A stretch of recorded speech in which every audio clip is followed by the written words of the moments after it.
मौत भी नहीं होती। मैं भी दूसरी बच्चियों की तरह घर की चार दीवारी में रहना चाहती हूँ, लेकिन जब अब अपनी बारी आई तो पता नहीं क्यों ऐसा शख्स मेरी ज़िंदगी में आ गया, उसने मेरी ज़िंदगी पलट के रख दी, बर्बाद करके रख दिया शाजी ने मुझे। या ज़िंदगी के सारे रंग ख़त्म हो गए, बट नहीं समझ आई दिल कि मैं शादी के चक्कर में कैसे फंस गई। बेटा बन के माँ बाप का साथ दिया। मैं आज मुझसे ये कहती हूँ कि आखिर क्या दुश्मनी थी आपकी मुझसे। उन्होंने जिंदगी में मुझे 4 साल लाइफ रही है हमारी शादीशुदा, 1 रुपया नहीं दिया। मैं नहीं खर्च किया होगा तो किया होगा उन पे। मेरे पास डिप्लोमे है, गोल्ड मेडलिस्ट हूँ, और जितने भी क्यूने वगैरह जितनी भी कंपनी है सबकी मैंने जो है ना स्टडी करके इनके पेपर्स देके इनसे डिप्लोमे हासिल किए हुए हैं। बिस्मिल्लाहिर्रहमानिर्रहीम, अस्सलाम वालेकुम। वॉइस न्यूज़ के साथ मैं हूँ आपका मेज़बान उसामा खामिस मिनहास। नाज़रीन, आज हम एक ख़ातून की एक दर्दनाक कहानी लेकर आपकी खिदमत में हाज़िर हैं। ये उस ख़ातून की कहानी है जो कि एक पढ़ी लिखी ख़ातून थी, लेकिन प्यार और मोहब्बत के रिश्ते ने उसे बर्बाद करके रख दिया। इन्होंने एक शख्स से मोहब्बत की, उसके बाद उससे निकाह किया और उस शख्स ने इन्हें नशे पर लगा दिया।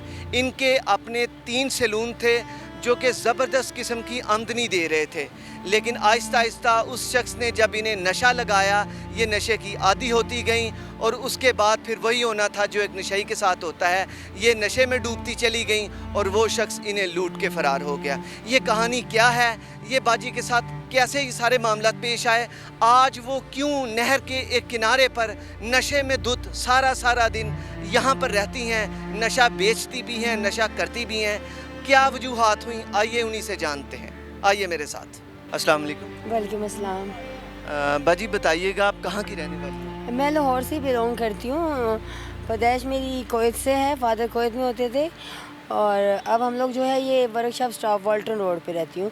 पैकेजेस मॉल से आगे ही अगला स्टॉप है, अभी भी उधर फैमिली है? हाँ जी, फैमिली नहीं है, अब मैं और मेरे फादर हैं, और कोई नहीं है। मदर का इंतकाल हो गया हुआ है। आप सारा दिन इधर ही रहती हैं? हाँ जी, सारा दिन धक्के खाती रहती हूँ, फिर शाम को घर चली जाती हूँ क्योंकि कौन सा नशा कर? मैं ड्रग्स लेती हूँ, स्निफ करती हूँ, वाइट पाउडर। गुफ्तगू बड़ी अच्छी है, तालीम याफ्ता है? बिल्कुल। कितनी तालीम? कंप्लीट नहीं है, ग्रेजुएट, इंटर ही समझ लें। क्योंकि वो आपके गुफ्तगू से ये अंदाज़ा हो रहा है कि किसी अच्छे ख़ानदान की और एक अच्छी पढ़ी लिखी ख़ातून के साथ आप मौजूद हैं। मुझे बताइएगा कि नशा कैसे लगा?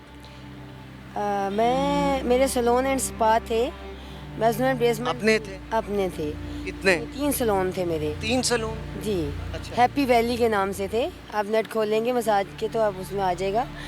तो मेरे हस्बैंड से जो मेरी लव मैरिज थी तो वो मेरी मार्केटिंग करते थे, दैट्स इट। उनको पैसे से बहुत प्यार था, मुझे नहीं समझ आई, बस उनको जलाने के लिए थोड़ा स्टार्ट किया कि शायद इन्हें एहसास हो, लेकिन उन्होंने कहना ये भी कर लो और करो और करो। मैं मज़ीद करती जल्दी जा रही थी और वो पैसा समेटते चले जा रहे थे।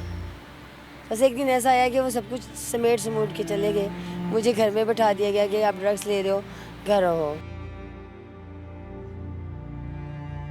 जिस वक्त आपको छोड़ा उस वक्त आप मुकम्मल तौर पे एक नशई की सूरत इख्तियार कर चुकी हुई थी, एडिक्ट हो चुकी हुई थी। एडिक्ट हो चुकी। अच्छा, लगाया उन्होंने था?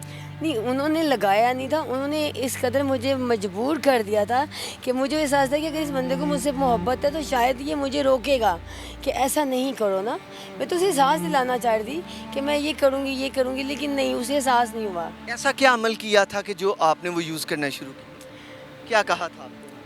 सर कुछ नहीं कहा था, बस जब रात को काउंटिंग, क्योंकि मैंने 15-16 लाख रुपए इन्वेस्ट किया था, उनका कुछ नहीं था, तो मैंने मार्केट के लिए बंदा भी हायर कर लिया था जो सारे सैलूनों की मार्केटिंग करता था। तो इन्होंने मुझे कहा कि मैं खुद करूँगा, लैपटॉप लेके दिया उन्हें। तो मैंने उनसे ये कहा कि डेली बेसिस पे मैं आपको 5000 दूंगी जो आप घर देंगे।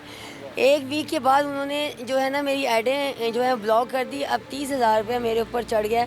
3 दिनों में 90,000 की कर्ज़ैन हो गई मैं, और मैं कहाँ से देती। तो जब मैंने बात की तो उन्होंने कहा जी मैंने आपकी ऐडें ब्लॉक की है, वाई, मुझे 50% चाहिए। शाहजी 50% कैसे मैं आपको दे दूं, जो मार्केट में मैंने पैसा इन्वेस्ट किया, कम से कम मुझे वो उठा लेने दे, फिर आप मेरे साथ 50% करिए कीजिएगा।